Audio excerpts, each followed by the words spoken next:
Oxir zamonga yaqin bir xalifa paydo bo'ladi. U miskinlarga sadaqa beradi. Hatto sadaqasini sanamaydi ham. U zot maqtayaptilar va u juda ham saxiy bo'ladi.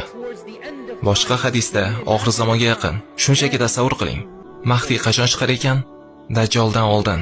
Aytganimizdek, Mahdi kichik alomatlarning katta alomatlarga bog'lanib ketishi o'rtasidagi hodisa. Ana endi nega bundayligini tushunamiz. Mahdi qiyomatning katta alomatlariga bog'lanib ketadigan kichik alomatlarning eng oxirgisi. Mahdi zamonida Dajjol chiqadi. Musulmonlar Dajjolga qarshi urushib, uni mag'lub qilishga harakat qilishadi. Qayta va qayta urushishadi. Lekin ular g'alaba qozonishadimi? Yo'q, hech kim Dajjolni o'ldira olmaydi. Hattoki Mahdi ham. Dajjolni kim o'ldiradi? Faqat bir odam. Bu esa Iso ibn Maryam. Biz Mahdi yerda 7 yil hukmronlik qilishni o'rganamiz. Sahih hadisda u 7 yil hukmronlik qiladi deyilgan. Demak, bizda belgilangan vaqt muddati ham borki, Mahdi unda juda qudratli bo'ladi. Undan keyin vafot etadimi biz bilmaymiz, lekin 7 yil hukmron bo'ladi.